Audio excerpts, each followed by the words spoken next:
Hello everyone, and thanks for tuning into the Financial Investor channel. My name is Brent, and today we're going to be doing our weekly recap for March 5th through the 9th. So we had a lot going on this week. I posted quite a bit of articles over on Facebook sharing out some of the information that I had seen and just wanted to kind of share, and then talked a little bit about what I had done this week. I created my LLC, I believe last week, went out to the bookstore here and bought up. I had looked at all the books there that they had available. The two that I kind of decided to kind of look at more were the limited liability companies for dummies, which was terrible. The reviews, just endless 1 stars. And then the LLC and Corporation Startup Guide that actually ended up having really good reviews. It's a really great book. I'm kind of going through it. I've already started my LLC. Now, if you guys are brand new to real estate, I wouldn't recommend starting your LLC. I would recommend buying your very first home with an FHA loan or a conventional loan, because your interest rates are going to be much lower, 3 to 4%. You're not going to have to put as much down with an FHA loan, whereas on a commercial loan inside of an LLC, it makes it more difficult to get a loan. I'm paying in cash and then refinancing out. That's my plan. So I would buy a house for maybe 50, 60,000. Put $20,000 into it, make sure that the house is worth around 120,000, and then refinance, leave at least 20% of my, the equity and some of my funds in there, take the rest out, purchase another home, and kind of continue. So I'm working with my real estate agent, who's also an investor. He owns 12 doors, so I'm learning from him. We're sitting down having lunch on Tuesday. I'll be kind of asking him some questions. He wanted to hear about my goals and have any questions I have for him written down, and we can kind of chat about it. So we're looking at a few houses to kind of make some offers at, see what we can do, and he's going to help me along there. So good to find a mentor in the where I'm located at. So that's all great and moving there. Posted a video, updated my website. If you guys haven't checked out my website, I redid the homepage. So, the path to success. Take action today. The earlier you start your financial journey, the better off you will be. And of course, trust in yourself, because no one else is going to be holding your hand and making sure that you're invested for your future. So I posted up 3 of the brokers that I recommend, M1 Finance, Robinhood, Merrill Edge. I use all 3 of them myself. So there's playlists for all of them. All you have to do is click on the link. It'll take you to the playlist where I talk about, why I'm involved in the specific broker, their benefits, and such. And then I have like my 401k playlists, my social media platforms, and my stock market analysis tools that I've done. Basically just free tools that you guys can use. I talk about Y charts, Merrill Edge's resource tools, and a few other stuff. So I'm kind of still getting adjusted to it. If you guys have any comments on my website, how I can make it better, let me know. I'm always looking for feedback. Go ahead and post anything in the comment section below. I made a video on M1 Finance. In the last 2 months, January 8th, we started over on M1 Finance. We had February, now into March. We've had over $27.90 in dividends. I set up the $10 every week, investing $10 every Monday, and I talk about how those dividends were reinvested, where they were reinvested to, and a very good video. I really like M1 Finance. You are able to average down without even trying. You just put money in. It uses the dividends from the prior week and averages in very nicely. Amazon wants to be your bank, so this was some news that came out over on Monday. They're going to be working with JP Morgan to allow, their Amazon-based customers to have an Amazon branded checking account. So that was really interesting. Good article. They're going to be, of course, working with JP Morgan, Berkshire Hathaway. This is all sort of all that, the whole mix with their whole healthcare and stuff. I think it's all kind of connected. Posted an article over on Facebook, of course, talking about a man who was arrested for selling Bitcoin without asking for ID. I forgot the whole news on it. I had read it. I guess he didn't write down his transactions, so they arrested him. I believe it's 5 years, something like that. Dollar Store misses earnings. Ross beats earnings, but I believe they missed out on either revenue or such. No, they beat on their earnings and on their revenue. So one thing I like to look at is these discount stores. So if the dollar store is missing earnings, Ross is missing earnings, what's the other one? TJ Maxx is missing earnings. That means that a lot of people are spending money at Target, at Kroger. They're spending money at higher level stores than the lower end stores. So if Dollar Tree missed their earnings and their expected revenue, that means that people even in the lower classes are going out to Target or somewhere else other than the dollar store and spending their money because they got paid a little bit more. They're feeling a little bit more upbeat, so they're putting more money into the economy. Let's see here. Opening way down on Wednesday. I made a video, released it that night. I did sell off half my positions in UPro, just kind of going in to Wednesday. I thought there was some political they were talking about over on Bloomberg about him maybe stepping down, so I decided to sell off half my positions on UPro, which is the leverage ETF for S&P 500. And then Wednesday I picked it back up and then added some more to my portfolio. Going into Thursday and Friday, UPro jumped up nearly 6% Friday, and then around 2 or 3% on Thursday. So very good gains there. Watching Bloomberg once again. Okay, so I was watching Trump speaking with Canada and Mexico, and I was waiting for the whole signature signing of the tariff bill that took place. I was watching, I watched it live, and after he signed it, the market started to go down very slowly, and I was like, okay, yes. I was really excited for the markets to kind of come down. I can get some more stocks at a discount, but within 5-10 minutes of it kind of going down, it picked up some speed and just went back up and just picked up, broke where it had previously been for the day, and then continued into Friday just a rally because of the news on the jobs. So Amazon also announced they're going to be expanding their 2-hour grocery delivery to Atlanta and San Francisco and a few other cities. And then we release our stocks with ExDividends next week, which include UGI, PKG, CBU, MEOH, F&F. Fidelity is the only one I remember, Gilead Sciences. So the reason I do these stocks with ExDividends next week is because I don't know every single stock that is out there. I only see a lot of the headline ones, and by investigating and researching stocks that are coming up next week, this allows me to kind of look at other stocks that I may never have heard of. So I found a couple of them that have PEs under 25, yields over 2, increasing revenue, increasing net income, increasing free cash flow. All of these have all of those traits, and they're all very positive. So if you guys check that video out, if you like any of those videos, if you like any of those stocks, check them out. Go over their 10Ks, go over their last quarterly earnings, see where they're hitting and missing. So great stocks there. And then of course, released my video Friday talking about, were you excited that you got a refund this year? Say you got a $2,000 refund. I didn't get any refund this year. I actually had to pay back to the government. That's because I borrowed their money in order to invest. So I did have to pay a little bit of it back. But hey, congrats, you loaned the government a 0% interest loan of $2,000. So if you don't know, if you get paid back at the end of the year, that means that you didn't put your allowances higher, and you actually ended up paying the government more than you should have. And at the end of the year, all they're doing is paying you back the extra that you gave them. So at the end of the year, you end up giving them a 0% interest loan for whatever extra you pay them. And that could be money that you're investing either in a high yield savings account or in the stock market. So I talk about all that on that video. And I believe that is it. Oh, Friday, the main thing that kind of happened on Friday was the announcement that the U.S. economy is adding 313,000 jobs, or added 313 jobs in February. It was crushing expectations. I see a lot of job growth in my city. I see a lot of job growth in surrounding cities. I can't buy anything in the city, even like a rundown house in the bad parts of the neighborhood where I wouldn't want to live myself or even walk in the streets at night. Those houses are selling for, 90, 110,000, and they only rent between $800 and $900. So not the best investment, and they still have to get fixed up. So I still see, the job growth in my city is still really high. Anyways, kind of going away from all that.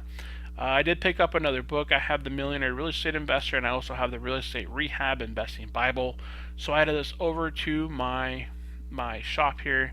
Any books that I like to read, that I read myself, and then I really like them. I think they'd be beneficial for anybody out there getting into real estate or stock market or dividends. I add it to my store because I've either read it myself or it's very somebody else has said it's amazing and I should read it. So we did touch on the indexes here towards the end, but let's go ahead and check it out over here at CNN. So CNN Money, 5 days, 4 out of the 5 days very positive this week, up now year to date 4.22%, 5-day change 3.54%. So in a single week, we jumped up. This reminds me of the very first week back in January. First week in January, I believe we had jumped up 3%.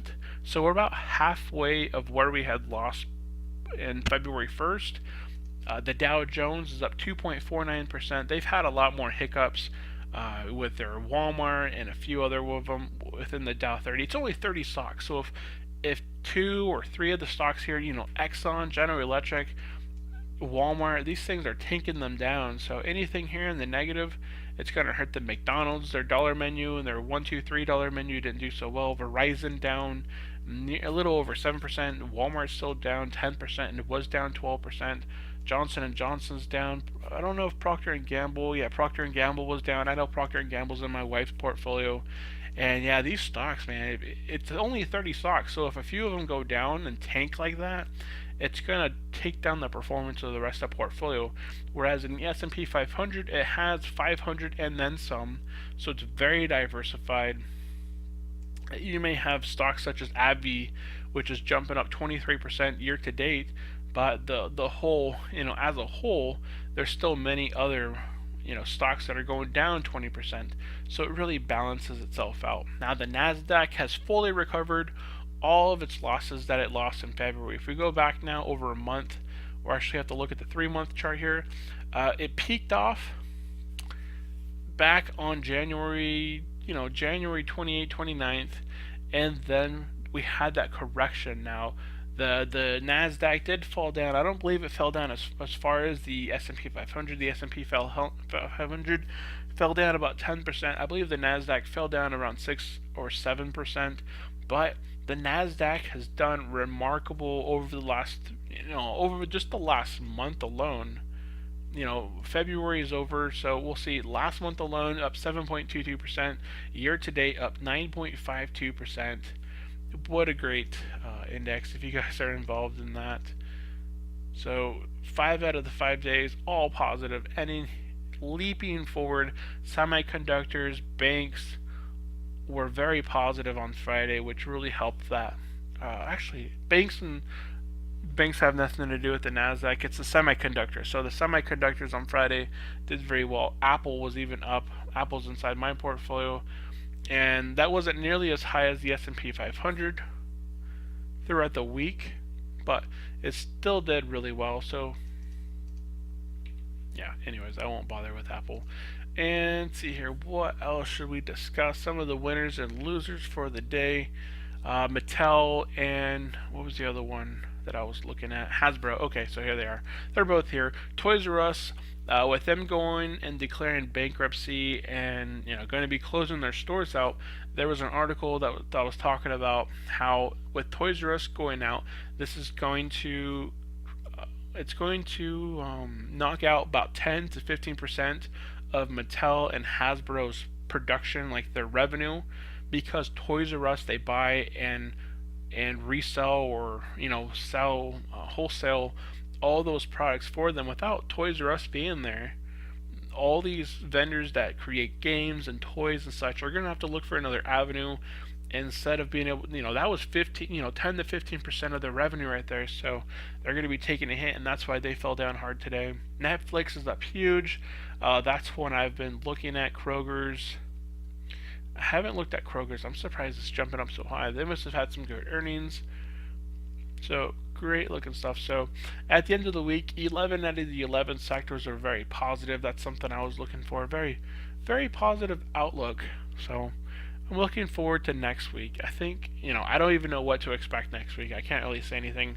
There's nothing coming up that I know of next week. I don't know of anybody resigning. I don't know of any more bills getting signed or anything. Happy anniversary, of course. On March 9th, 2009, the S&P 500 index closed at 676 and what would prove to be the closing low of the financial crisis. So it's been exactly 9 years since the bottoming out point of the last correction or the recession. So that was something that were expected to rise when Trump's administration tariffs were watered down to exempt Canada and Mexico. So that was something that was talked about. Trump had even talked about that prior to signing. He was getting interviewed, and he said, we're going to be very nice to those that treat us nicely. We're not going to be tariffing Mexico. We're not going to be tariffing Canada. We may create some deals with other allies that it would be just beneficial to everybody. If they're nice to us, we'll be nice to them, is kind of what he said. So as a weekly recap here, to fully get on what I may have missed here, we talked about U.S. equities rally this week. So the Nasdaq jumped up huge, led the charge with a 4.2, closing Friday at new all-time highs. S&P 500, Dow Jones averaged around 3.5, 3.3.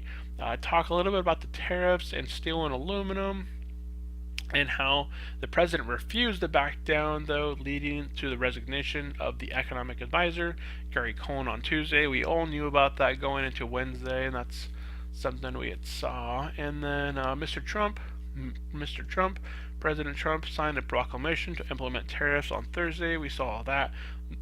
The markets were actually very surprising. I was very surprised. I thought it would have came down a little bit, because the last time they were even discussed, it caused the markets to go down roughly 2-3%, whereas this time when they were signed in, it went down like 0.5%, and then just rebounded and just continued into Friday.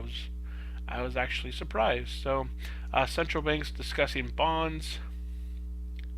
So the central bank left its key policy rates unchanged on Thursday as expected and removed its policy statement as promised. Let's go ahead and zoom in. If you guys are interested in just stopping the video, checking that out, but that was bond related. North Korea and President Trump are supposed to meet. They haven't decided on where they're going to meet, whether in the United States, in South Korea, North Korea. I doubt President Trump would ever visit North Korea. It would probably he would probably visit South Korea and then meet with a face-to-face there. But this is one of the very first times in history, I believe, that the U.S. president has met with a North Korean leader. So, here, would mark the first, okay, so yeah, it does talk about it here, would mark the first face-to-face meeting between a sitting U.S. president and a sitting North Korean leader. So this is huge. I think that's really good news that, there's always doom and gloom talking about North Korea, but, they're talking about giving up their nukes. Who knows what they want in exchange? They probably want some sort of restrictions lifted, but we'll see what goes on there. I don't think it's going to be anything negative in the next few weeks. As far as I can see, I haven't seen anything kind of coming up. So, unemployment situation Friday, very robust growth, and great. Lots of people increasing their hourly, their pay rates, the minimum pay wages. I can't talk right now. I know in the state of Oregon, I think it's 9. Actually, I think it's like Oregon minimum wage 2018. I think it's like 10 something. So, boy, this thing doesn't even tell me my own minimum wage, but. So we're in January. So 1025 is what it's at right now. So in the standard throughout the areas that I'm in. So I don't get paid minimum wage, but I know a lot of people they're so excited to get paid minimum wage, and then you visit Taco Bell, the items used to be $1. They got that minimum wage bump of a quarter, and now prices, instead of a quarter up, if something was $1, it's now $1.29. So they increased prices on just the dollar items by 29%. And the guys behind the counters are always like, hey, I asked them, hey, how do you like the increase? He's like, it's nice to get paid more, but the minimum increases, the minimum wage increases, that means inflation, all the items there, the items in the market, in the economy there also increased. So he noticed that, and he can't buy anything more. They increase all the prices. So don't live at the minimum if you can, but who knows? And then, of course, kind of recapping that. So that's basically it all for this week. I hope you guys did have a great week. Hope you guys, hope your guys' portfolio did really well. Let me know if you guys bought or sold anything in the stock markets this week. I'm still holding on to my main position there, Apple. Haven't bought any more Apple. I've been primarily buying a very risky ETF, which I don't believe anybody else should do. But right now, I think it's a great opportunity, and have recovered everything from February, so I'm happy about that. And kind of moving on. So that's it for this week. And of course, if you do have anything to add, let me know in the comment section below. I do want to thank every single one of you guys for watching up to this point. If you did like the video, hit the like button below. If you're not subscribed, hit the subscribe button for future financial videos. As a friendly disclaimer, I am not a financial advisor or tax professional. The information provided is my opinion for entertainment and fun. This is not investment advice. This is just me as a financial investor trying to help others make their money work for them, trying to just talk about the news, discuss what's going on in the economy, and all that fun stuff. So thank you guys for tuning in. I will see you next time. Have a great day. Bye.